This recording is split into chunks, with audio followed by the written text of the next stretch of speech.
Bear with me a second here.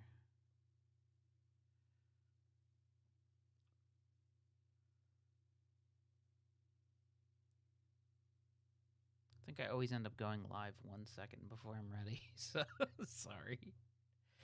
All right, so today I wanted to talk about the greatest match that I ever put on one of my shows. So I think before we get to the match, it's important to cover what consists of a good match, right? Because that can be something different for everybody, right? Um, when I say the greatest match, I think what's the first one that pops into my head, as in which one am I the most proud of? I've been fortunate enough that I've had a ton of really, really good wrestling matches, what you would consider, pro wrestling, like a Bret Hart, Mr. Perfect kind of match. Um, we've had a number of those over the years, and it seems like the wrestling every year from all the independent guys just gets better and better. That's not necessarily what I consider the best match. While this match is very good, it's something that evoked emotion from a lot of people, from the people involved to the people commentating to the fans. It was something that meant a lot to the people involved. It meant a lot to me. And it was a match it's from last year's Super 8 or the year before. No, last year's Super 8. So it's 2021. It was in May of last year. So about a year ago, or 2 months from now, it'll be a year ago. It was a match between Mr. Ulala and Joey Ace. And if you're not familiar with Joey Ace, very great wrestler. You've probably heard the Mr. Ulala's name if you haven't seen him before. It's a name that I always knew growing up, reading the magazines as a kid. And as I began to kind of take over ECWA, one of the things I looked at was that Mr. Ulala had never been champion. So the first thing I told him when I took over was, the path starts now to bring you to the title. And we're going to actually watch the match. Like, I'm going to put it up here in a second. And he kind of thought I was joking. He didn't fully believe me, or at least that's what he told me. And yeah, I made the conscious effort to start building that program, and it was going to lead to a match with him at the Super 8. Unfortunately, COVID happened, so I couldn't do it at the first Super 8 I ran.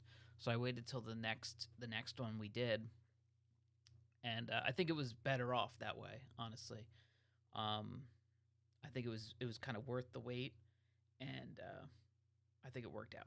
So I'm gonna put up the match here. I'm gonna kind of go over some of the behind the scenes stuff with it, and what went into it. Let me shrink myself here. Put me in the corner here.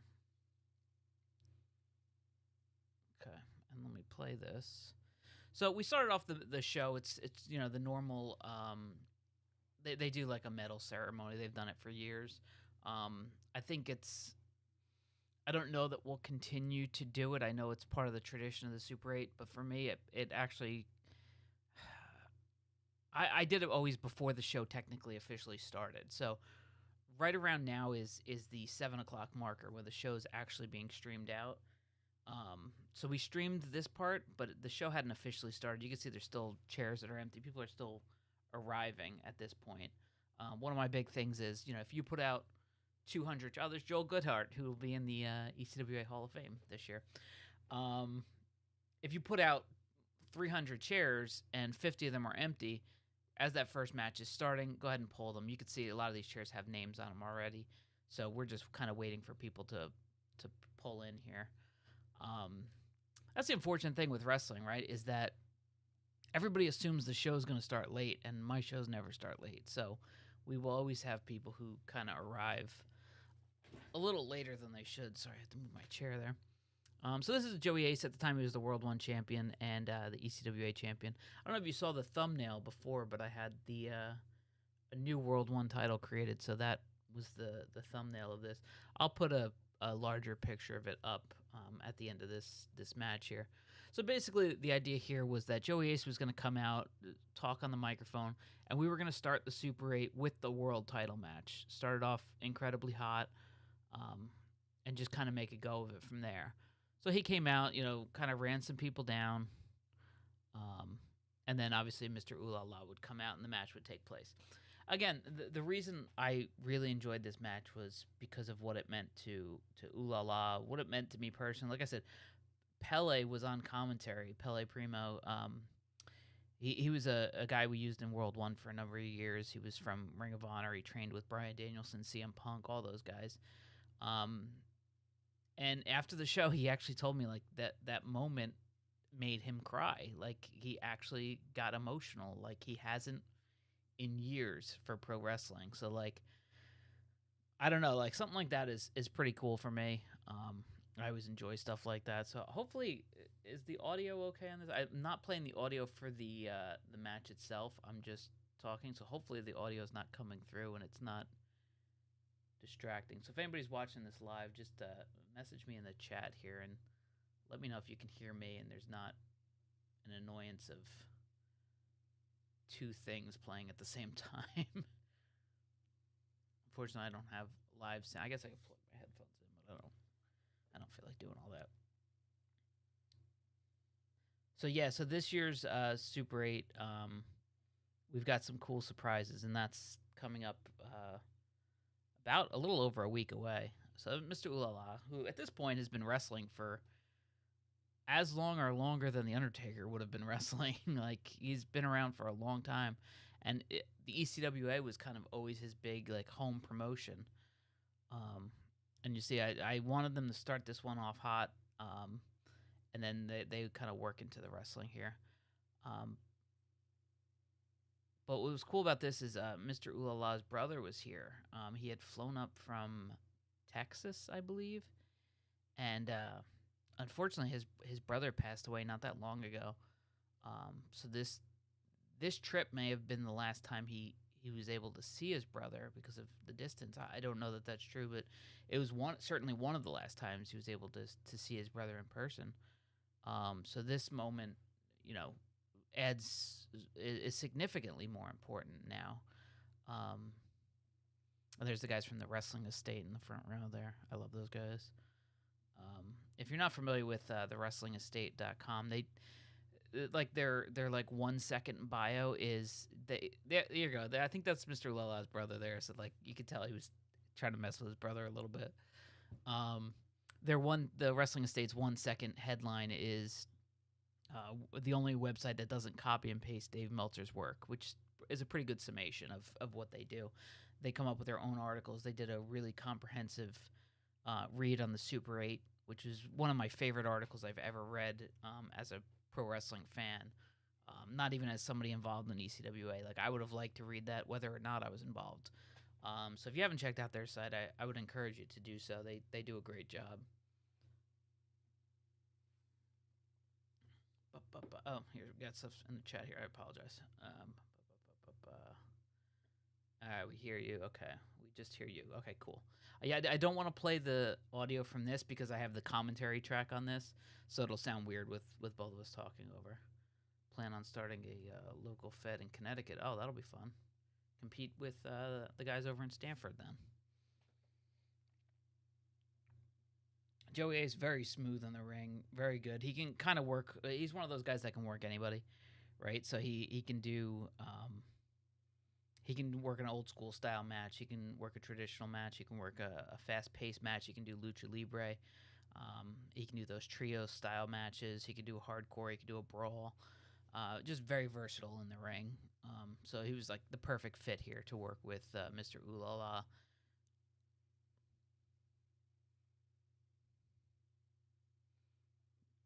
Great drop kick. You know, I actually like when the drop kick kind of explodes past the person. So when they kick and the feet go through the other guy.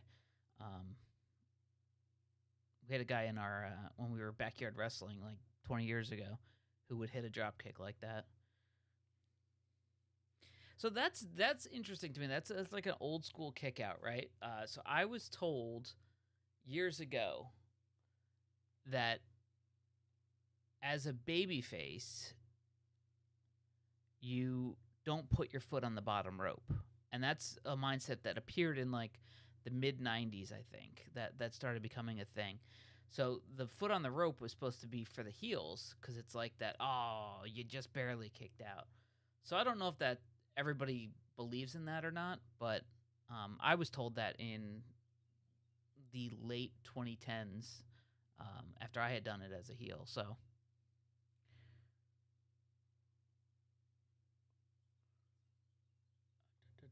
Meltzer is so full of it. Most of the time, people take it as gospel. Would you be willing to come down to Connecticut? I don't know. It depends on when the show is and what I have going on. I have 3 kids, so it's not as easy to get out of the house anymore. It's honestly not that easy to even put together a 20-minute live stream anymore. So I'm not sure. I don't want to commit to going down to Connecticut. If I'm in the area or near the area that day, I would definitely love to check it out.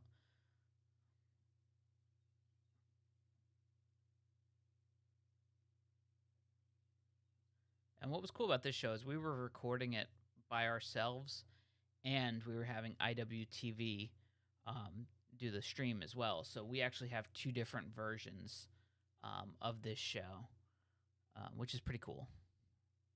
Unfortunately, the one is very shaky because the guy holding the camera was not.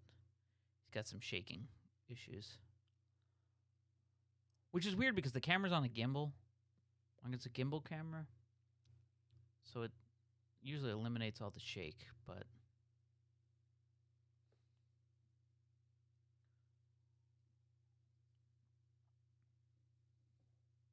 I just like that rough look of Ooh La La. Like he looks like a guy who's been wrestling for 30 years. You know what I mean? Like I like that he's not the typical body shape of every other independent wrestler. I like that he doesn't conform to the way everybody else does everything. It's from a different time, definitely. It's almost like even like that Irish whip is not exactly like, but it reminds me of the way like guys like Bruno and everybody used to do the Irish whip, where they would kind of grab with both hands and pull the one arm. Like stuff like that is missing. I know that I think Ryan Clancy does that because he does like a throwback character, so he's going to be in the Super 8 this year. So it's good to see that stuff kind of lives on, because I don't know, like I don't like it when everybody looks the same. I mean, obviously there's differences, right? Because you could tell when something just looks bad and different, but there's times where stuff looks different but it looks good, and that's one of those things that I always thought did look good. Like to me, like Ooh La La's got like a wrestler's body.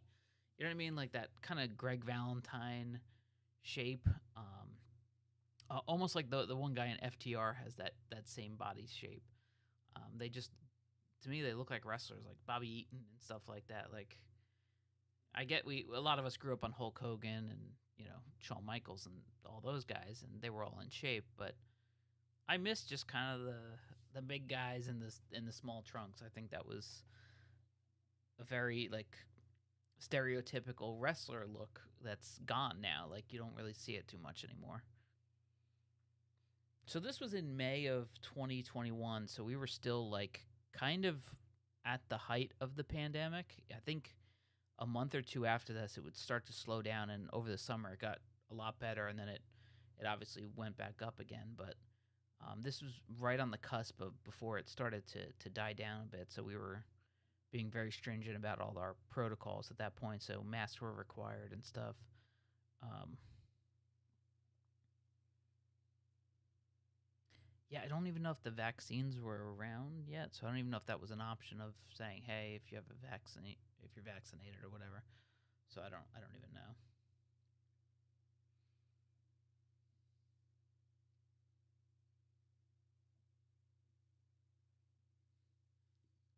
I like the small detail there of just grabbing the hair before hitting him.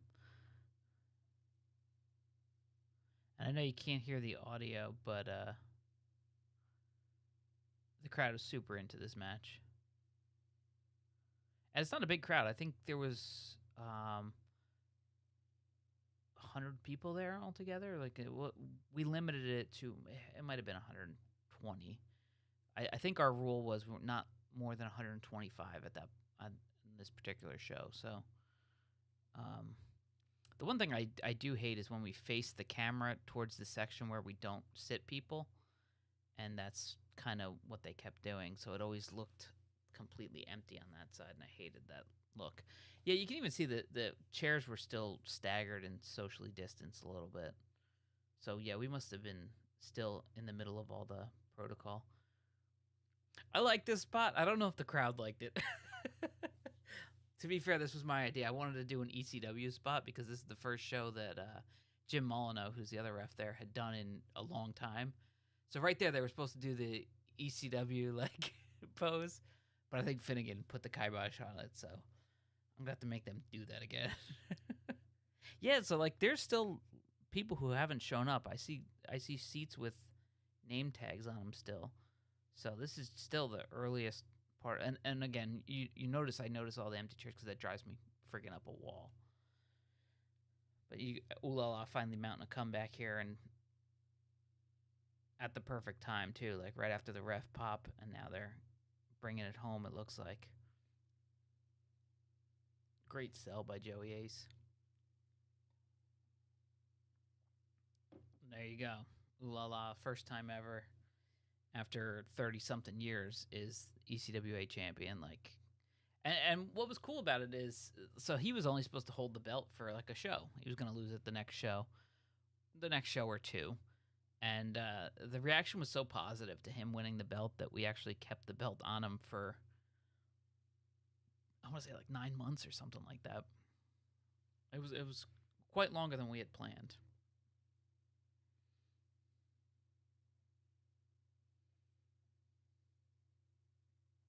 I don't know where this cuts, if they cut out the in between of all the matches, but I'm hoping we get a shot of him with his family and all them on the outside.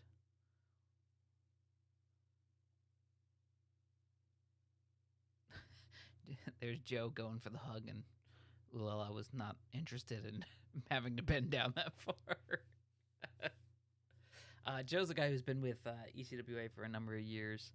He started out as a photographer. He did a bunch of photography for all over the place for the magazines and stuff like that. He was actually ringside for Hogan and The Rock at WrestleMania. So he's been in the business for a long time, and him and Mike Tartaglia started TWA up again in the late 2000s. I guess the early 2000s. It was like 2008 or 9 or something like that. And then they eventually would purchase ECWA. But he's been around a long time, and he still helps us out from time to time. He usually comes to all the shows and does stuff on like social media and everything for us.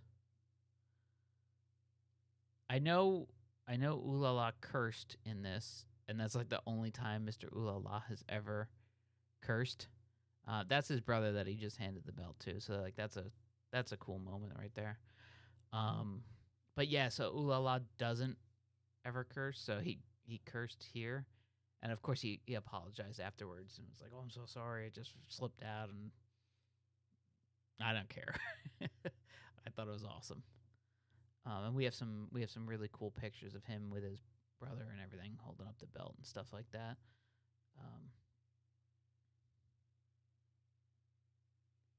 Just a cool moment in general. Like I'm so glad that we were the team that could put the belt on Mr. Ooh La La, and I'm glad that it didn't happen before for this show, because then we wouldn't have been able to do it. So for me, it was a really cool moment.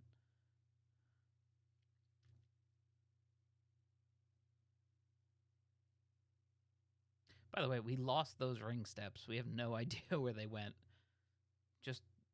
We just friggin' lost them. We have no idea.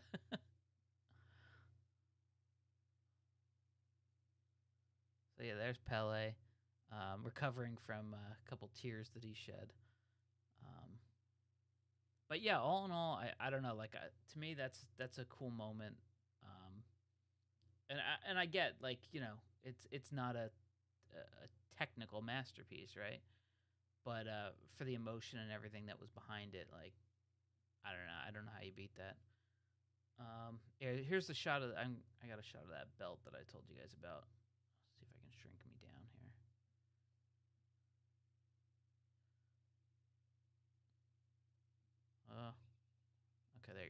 So this is a new belt that I had ordered back in January, I think. So this is on its way to me right now. So I should have this in the next couple of days here. So when I get it, I'll post pictures of it or something. But I'm excited. This is actually the design the original World 1 title had, and I always wanted this design, but I just never did it. And then obviously I updated the logo, so the logo is the more current logo that we use. But I don't know. I was not sure about this part with the. I don't know if you can see my mouse moving. The gold fade, because that's in our logo. But I actually do kind of like it now. At first I told them, just do it as one solid blue thing, and they kind of said, "No, let's try it, and if it doesn't look good, we'll fix it." And I actually really like how it looks. I think I'm gonna redo the leather, because I think the leather, it looks fine in the pictures, but I don't know how. The couple belts I've gotten from this one guy, I haven't really enjoyed the leather too much. Or I haven't liked the leather too much. So I might change that, but outside of that, I think it looks good. And I don't know how much use this belt's really gonna get, honestly, because we're not really doing stuff with World 1 anymore. We're just focusing on ECWA. So yeah, so I think that's pretty much it. I just kind of wanted to go over one of my favorite matches from one of the shows I've put on. If you guys have any questions or anything like that, or if there's any matches you want to see, leave them in the comments, and we can definitely try to do that in the future. So yeah, so I think that's everything. So thank you guys for watching, and I will see you next time.